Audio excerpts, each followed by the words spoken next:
The show is called Play It Forward. Real people, real stories, the struggle to play it forward.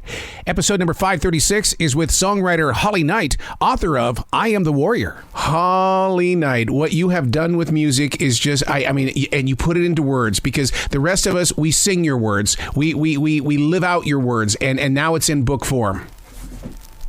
Oh, thank you so much for having me.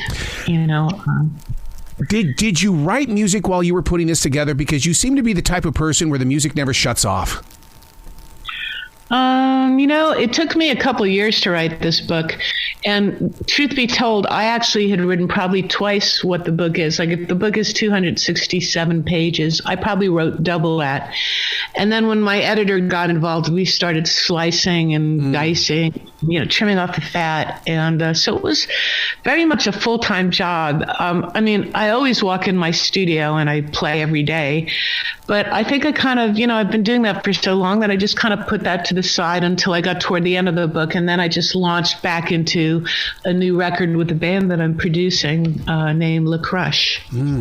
So when you sit down with your editor, and I've had some entanglements with editors, because it's like you have to trust their vision, but at the same time, they're taking away so much of your art. Would you rather be with the editor or the engineer of making music?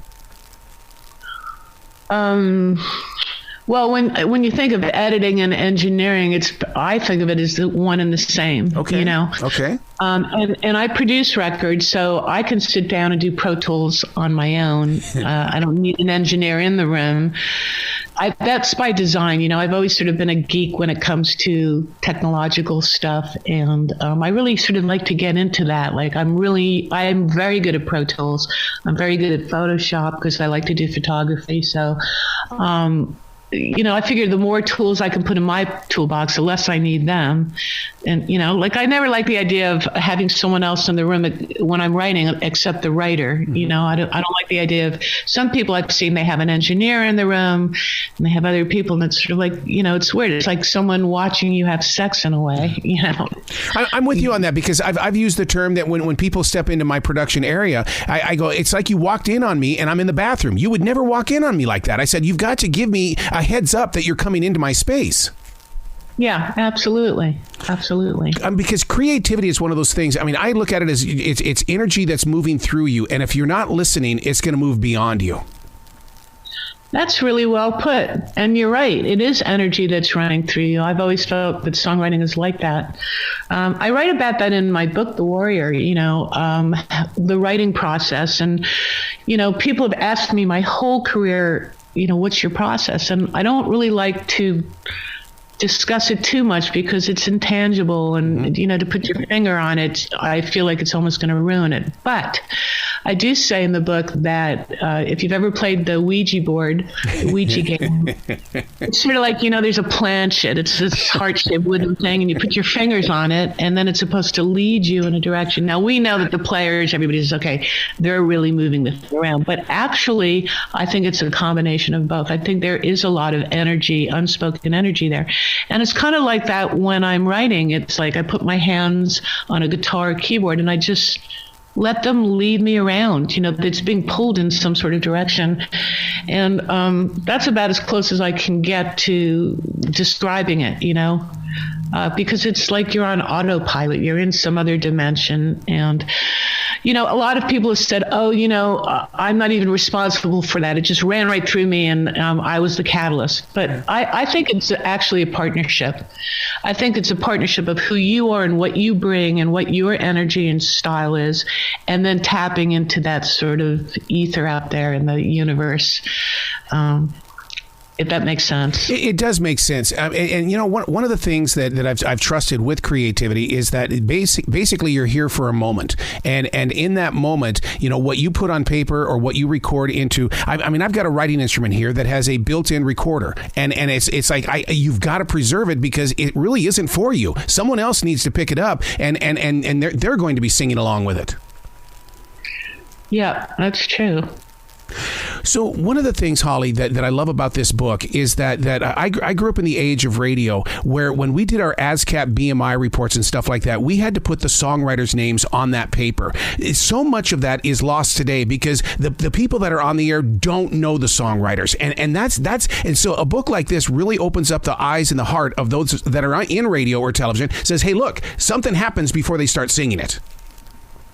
Yeah, well, even back then, I mean, now it's just ridiculous because you don't have like this wonderful thing that you can touch with your hands, which had liner notes and, all the people that I used to be fascinated with the thank yous, I always wanted to read like who they knew and who were those people and who worked on the record, who engineered it, who did the artwork, the photography, I mean, it takes a village to make, not even a village, it takes a mass amount of energy and a large amount of people to make the artist look and sound good. And again, I write about this in my book that they don't really want the public to know that they did not write the song. Mm-hmm. And sometimes they sort of intimate that they had a lot to do with it when they didn't. And it's, I mean, I hate to say it, and because I'm not a victim and I live an incredibly successful lifestyle, but, it's just, after a while, it kind of like you kind of accept that no one's going to know you wrote that song, and it doesn't matter because and that people are enjoying it and loving it, But I talk a lot about that in my book. There's so many acts that I work with. I mean, people probably think that Tina Turner wrote the best. Yep. Yep.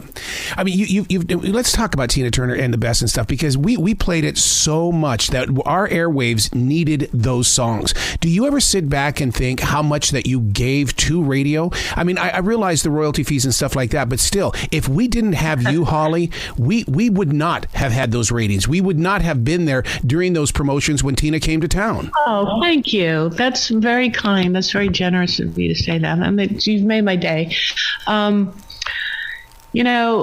I think MTV had a lot to do with that. And so the book is very centric on that. And in fact, all the original VJs wrote an amazing blurb. And I've become friends with all of them, except for J.J. Jackson, who unfortunately passed away. It was just like the best thing that could have happened to me, because I had so many songs that would be out at one time. And I think that's why I ended up writing a book, because I wasn't going to write a book, and people would say to me, you worked with so many people and you got to know them, you dated some of them, you're still buddies with some of them. I mean, I'm still buddies with the guys in Kiss. We email each other. I just sent a copy of the book to Gene Simmons. And, it's nice after all these years to sort of look back and say, that really did happen to me. That wasn't somebody else that I'm writing about. That happened to me, and it makes me giggle a little, But I feel really blessed in a way that I got to work with some of the top artists, some of the biggest artists out there. And it's good to know that I made a mark, I mean, because it's centric on the MTV years, the fact that they validated it by saying MTV would not have been the same without Holly Knight. And I'm just paraphrasing in case it sounds conceited. No, be proud of the moment, man. Own it. Yeah, thank you. Okay, I'm going to own it. So I was badass. And I still am. I'm still, I never stopped writing after the 80s. It's just that I chose to write about that period because it's a love letter to the 80s for me. Yeah. It was just a very fun, crazy, I mean, come on, the videos, some of them were so ridiculous. You had to love it. I mean, when I wrote Love is a Battlefield, I didn't think the video would end up with her being a hooker in a bar, Or when Obsession was filmed and you had like guys in togas walking around serving hors d'oeuvres around a swimming pool. I mean, who knew? They used to have cows walking through the set, So that's a charming time capsule that we don't really see that anymore. Things have become a lot darker and a lot more serious and a lot more processed and digital. Yep. And, it's not so much about the songs now, which I'm hoping that will change. I'm hoping that the next generation will kind of go backwards in that way and start thinking more about the songs, The people that you've been with, because, I mean, with John Waite, Cheap Trick, and you mentioned the group Kiss, Not Even 10 Feet From Me is an original oil from from Paul Stanley, where I was standing next to him while we were talking about this painting. And the thing is that we get to see these people in the real light. When you create with them, my God, you're in an innocent state of mind. What is it like for you then to relinquish what came through you? You mean the state of? I'm not sure what you're asking. In other words, first of all, when a song comes to you, yeah, you're in that moment of now, but now you're going to pass it on to somebody who it's going to become a part of their image, their legacy. I mean, it's like, but we got to sit there and say, but it started at Holly, and that's what I think is unfair about music is that we forget about the songwriters. I know we're always sort of at the bottom, the bottom end of things. I don't know why that is, but. It's the same thing with theater. I mean, when they do jukeboxes, they don't even mention the songwriters. They're not, like, for instance, Tina Turner the musical won 11 Tonys, and not one of them went to a songwriter because I guess the songs weren't written for the musical. They were hits before, but still, a lot of work went into that to get that song written and out there. And I don't think the musical would have been the same without the best. So, the wig maker got an award and the set designer did, but not the songwriter. So you have to just it's like anything. I mean, how many jobs out there are thankless, and people don't thank you and you work your ass off, but you keep doing it because you're passionate about it and you have a lot of love for what you do. But it hasn't been all that bad either. I mean, I got inducted into the Songwriting Hall of Fame, and that was nice because that was a moment of recognition that I could never have dreamed of, And the year that I got inducted was great because it was Steven Tyler and Joe Perry. I mean, and Lou Graham. I mean, these were all people I had hits with. So it was kind of like a rock and roll graduation ceremony or something. Wow. You say passion. I say addiction. Which one is it? Because, I mean, I have a podcast on iHeartRadio that's all about creativity is the addiction. I believe that we're addicted. Oh, God, it is so true. That's a great question because I can't help but be creative, whether I really got into photography later in life. I love making and creating things, not just songs, I can't help but do that, I can't even help looking at, like, if I'm driving in the country or driving around in, like, some city in Europe and I see buildings, it's like I'm already redecorating them in my mind or putting shutters on the building. And it's just this creativity means that you're creating something out of nothing, basically. Yes. I love that feeling, though. Yeah. Yeah. It's spiritual, Absolutely. And it's soul deep. Changing your name, how many people in your family did you upset? Because I had to go through that, and to this day, they're still very unforgiving. It's like, why did you have to do that? It's like, you know what? It's my journey. It just didn't sound like a very rock and roll name to me. And I was in a band and we were all at that time thinking, maybe I'll change now it's different. Now it's sort of like with things being more diverse and stuff, you have some names that are very sort of ethnic and stuff. And I talk about it in the book and really the whole process of how that happened. But it came to me in a dream. And I know that sounds cliche because I had been thinking of names and I couldn't. And then in the dream, I mean, my first name has always been Holly. I was born with that. Well, I wasn't born with that. It didn't come out with a card around my neck. But my mother named me Holly. Right. I came out with a cigar in my mouth and a newspaper in my hand. Fedora. No, it just felt right. And the minute that I realized that my name was Holly Knight, I went and legally changed it, and I never looked back. And it sort of seemed to sort of cosmically, sort of without knowing it, fit my whole trajectory. I mean, I started writing songs like The Warrior, The Warrior's the Night. There were a lot of things that had to do with, the songs had to do with fighting, which I wasn't aware of until an interviewer said to me, a lot of your songs are about fighting. Tell us about that. And I said, well, they're not all about fighting. He said, no, it's compelling. It's cool. But what's that about? I said, I don't know. And I went home and I looked at like The Warrior, Invincible, Better Be Good to Me, just Love is a Battlefield. And I thought, this guy was right. How would I miss something so vital? So I I realized that it was about fighting for something and not with people, So a lot of my songs are kind of passionate crusades, We will be invincible, and with the power of conviction, there is no sacrifice. I came from a very dramatic sort of New York Jewish home, and my family's, they're all divorced, and there's a lot of dysfunctionality and a lot of drama. So I like to put a lot of drama into my songs. I mean, they could be in movies, they could be mini movies. Isn't that a form of defragging? And what I mean by that is that what we experience in the everyday life, we have to talk to our inner core, and from that inner person inside of us, here comes this art, and we release it in a way to where people, they either understand it or they have their own interpretation. Well, I think you're absolutely right. I think that you cannot, anytime you try to be contrived and you try too hard, it comes out sounding contrived, So you have to write what you know, and you have to keep it real.